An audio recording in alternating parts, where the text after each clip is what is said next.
Assalomu alaykum, hurmatli talabalar, hurmatli tinglovchilar. Jahon tarixi fanidan navbatdagi ma'ruza mashg'ulotimizni davom ettiramiz. Demak, bugungi mavzuyimiz qadimgi Bobil podshohligi deb nomlanadi. Darsimizning qisqacha annotatsiyasi qadimgi Bobilni qudrati Mesopotamiyaning eng buyuk podshohligi bo'lganligini siz aziz talabalarga namoyon qilib berish hisoblanadi. Darsimizni quyidagi uchta reja asosida ko'rib chiqamiz. Birinchi rejamiz qadimgi Bobil podshohligi va undagi siyosiy parchalanish deb nomlandi. Ikkinchi rejamiz qadimgi Bobildagi madaniyat va uchinchi so'nggi rejamizda podshoh Hammurapi va uning faoliyatiga to'xtalib o'tamiz.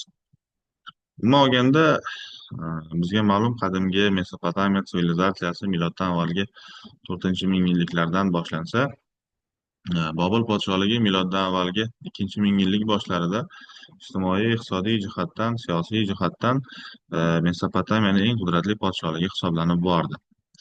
Va miloddan avvalgi 2-ming yillik boshlarida dastlab Mesopotamiyadagi ijtimoiy, iqtisodiy, siyosiy inqiroz sababli Amoriy qabilalarini shimoldan jadal kirib kelishi uchun sharoit yaratilgan bu o'lkalarga.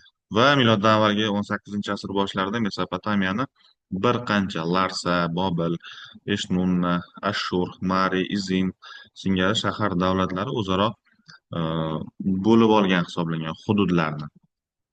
Ularning aksariyatida Amoriy qabilalaridan chiqqan podsholar hukm surar edi, hukmronlik qilardi.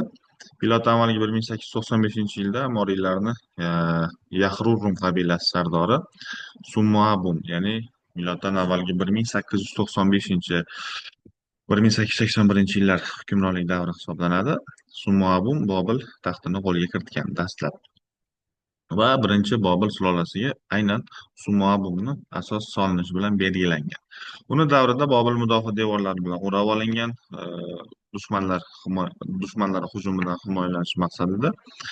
Shu bilan birga shahar aholisi ehtiyoji uchun endi irrigatsiya tizimi, kanallar qazuvlari ham yo'lga qo'yilgan. Mesopotamiyadagi Kish shahri bilan do'stona munosabatlar o'rnatilgan Bobil o'rtasida. Biz o'tgan galgi darslarimizda Kish shahrini qudrati, e, undan tashqari e, Urni qudrati haqida ham gaplashgandik. E, Va aynan shu Kish shahrini podshosi Lugala, to'g'rirog'i eslab o'tsangiz agar, podsho Aggina va uni e, Gilgamesh bilan o'rtasidagi urushlar haqida ham ma'lumotlar berib o'tgandik. Endilikda Sumabumdan keyin uni jiyani Sumulayel, ya'ni Bobil taxtiga chiqqan. Bobil o'sha zamonda hali uncha yirik shahar davlat bo'lmaganligi manbalarda ham keltirilgan edi. Bundan tashqari, bu podshoh Sumulayelni o'g'li Sabium davrida ham, demak, Bobil yuqori Mesopotamiyadagi eng kuchli shahar davlatligidagi maqomini saqlab tura olgan. Va Izin va Larsadan qolishmaydigan darajada o'sha paytda kuch-qudratga ega bo'lgan shahar hisoblangan. Bundan keyingi davrlarda Bobilliklar Uruk, Izin, Rapikum shaharlari hamda Suti qabilalari bilan ham ittifoq rishtalarini yo'lga qo'yishgan va Larsa podshosi Rimsinga qarshi urushlarda faol qatnashgan. Lekin miloddan avvalgi 8-10-yillarda Rimsinga bo'ysunishga majbur bo'lgan Bobil va natijada Larsaning siyosiy mavqei endilikda Bobildan ham, Kishdan ham va boshqa shahar davlatlardan ham o'sib borgan.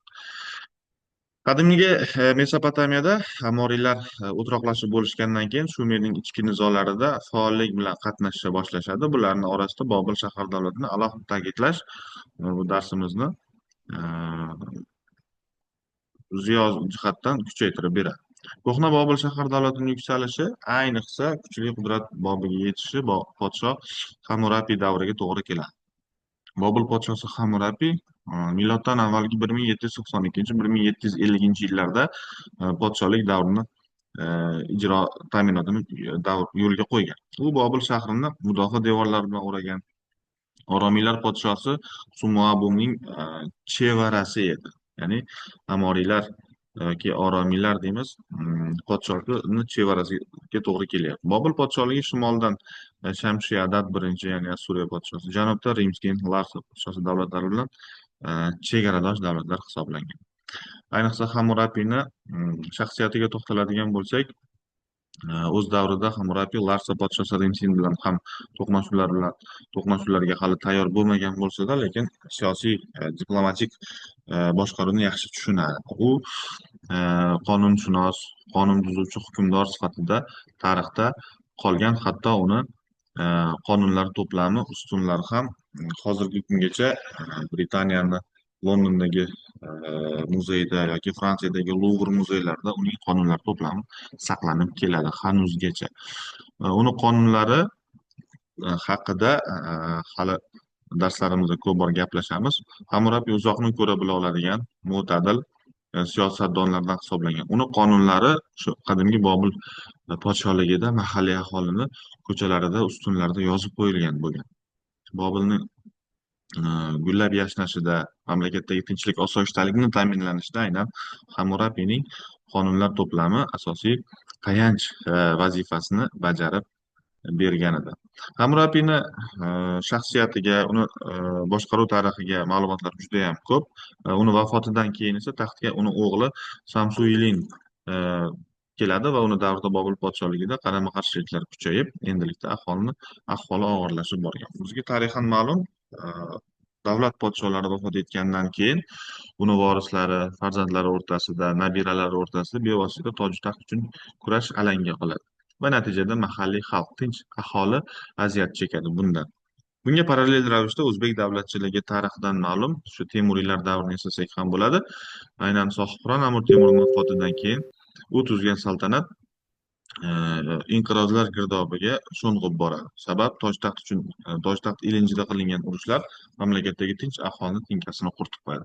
Shu zaylda 16 asrga kelganda o'zbek davlatchiligi tarixida endi yangi bir sulola, ya'ni urush janjaldan tinkasi qurigan xalq bir yagona shaxsni xohlardi. Shu zaylda bizga ma'lum Shayboniylar degan bir sulola hokimiyat tepasiga keladi.